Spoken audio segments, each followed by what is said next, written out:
Welcome to The Explainer. Today, we are diving into a high fantasy epic with a really startling question at its core.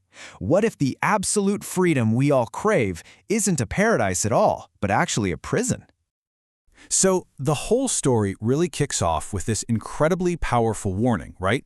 It's from this ancient, almost godlike being, and let me tell you, this one sentence, it's not just some throwaway line of dialogue. Nope. It is the first shot fired in this massive philosophical war over what it even means to be a self. All right, let's set the scene. Our story begins with a hero wandering into this, mystical domain. And who do they meet? They come face to face with a being that is, get this, a steward for reality itself, like a protector of the giant cosmic web that holds everything together. Okay, so this creature, the Hirschland, you gotta understand, this isn't just some monster for the hero to slay. Not at all. It's this majestic, ancient mentor. Think really grand, Tolkien-esque style. And its whole purpose is to teach a massive lesson about the very fabric of reality. And what's so cool is that the way this creature talks, it's literally a weapon. The rhythm is super heavy, almost biblical, with all the thous and thighs. And that's not just for flavor. It's a defense mechanism, a shield designed to slow down the frantic pace of the modern world. It basically forces you to stop, to listen, in a world that never stops moving. So what's the big lesson? The Hirschland teaches the fundamental law of its world, which is called the law of unspun threads. Now that sounds fancy, but it's really this concept called intersubjectivity. And the idea is actually pretty simple, but it's also incredibly profound. An I just can't exist without a not I. Think about it. We need an external world. We need other people. We even need things to push against just to have a sense of who we are. But you know how it goes, right? For every fundamental law, there's always some force out there trying to break it. And that, my friends, brings us to our bad guy and the very heart of this conflict. The Hirschland gives a warning about this enemy, the Steinfeuermann, or the gargoyle. And this isn't just some big monster. It's the physical embodiment of a whole philosophy. Imagine taking European romantic skepticism and letting it just curdle, until it becomes this toxic negativity. It's the belief that the individual self, the ego, is the only thing that's real, and literally everything else has to be denied. And this just lays it out so perfectly, doesn't it? This is the philosophical war at the story's core. On one side, you've got the Hirschland, all about connection, intersubjectivity, taking care of the web.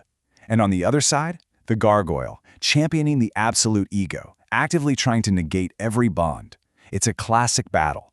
Do we weave the world together, or do we just cut it all to pieces? So, what's the gargoyle's endgame? Well, its ultimate goal is what it considers to be pure, absolute freedom. And how does it plan to get there? By cutting every single thread, every connection to the world, to fate, to other people. All of it's got to go. Okay, so this brings us to the next phase of the fight, the Runes of Weight. The gargoyle unleashes its attack on reality, moving with the insane speed of a storm. And our original hero? Well, they're completely out of their league. So a new champion has to step up, Magissa. Yeah, our initial hero is just frozen, paralyzed. And that's because the gargoyle's attack isn't just about brute force. It's an assault of pure, cynical intellect, a blizzard of modern irony that's just moving way too fast. You can't just punch your way out of this one. But this is where things get really interesting. Our secondary protagonist, Magissa, she's the one who turns the tide. And she does it with this brilliant three-part strategy that isn't about matching the gargoyle's chaos and speed at all. No, she counters it with something else entirely. Ancient, patient, unyielding wisdom.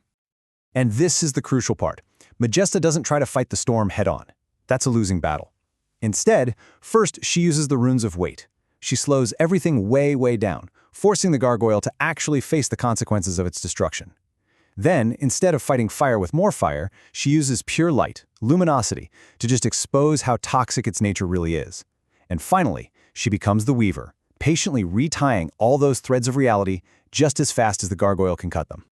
And all of this leads to the final showdown. It's basically a metaphysical cage match, where the very act of winning becomes the biggest trap of all. The gargoyle thinks it's about to win. It's on the verge of total victory, so it unleashes its ultimate weapon, the volcanic blight.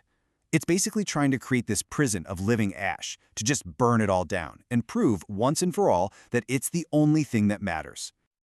But here's the paradox, the big problem. The gargoyle literally feeds on resistance. It gets stronger the more you fight back. Its entire identity is based on pushing against something. So, what do? How do you fight an enemy like that?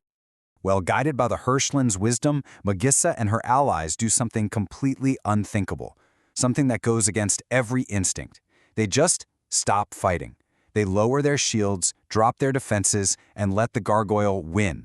They let it consume all the resistance it wants to finally achieve its ultimate goal.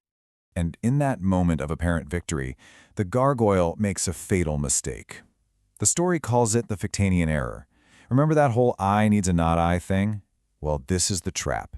By completely destroying the not eye thing, the external world it was fighting, it erases the one thing it needed to define its own existence. It literally destroys its own definition. The result is instantaneous, and it is catastrophic for the gargoyle. Suddenly, there's no resistance. There's nothing left to deny. So all of that destructive fire, it has nowhere to go. It turns inward on itself, and the creature is instantly turned to stone. And that's its final fate. The spirit that always denies becomes a static, permanent statue, frozen right there on a temple wall.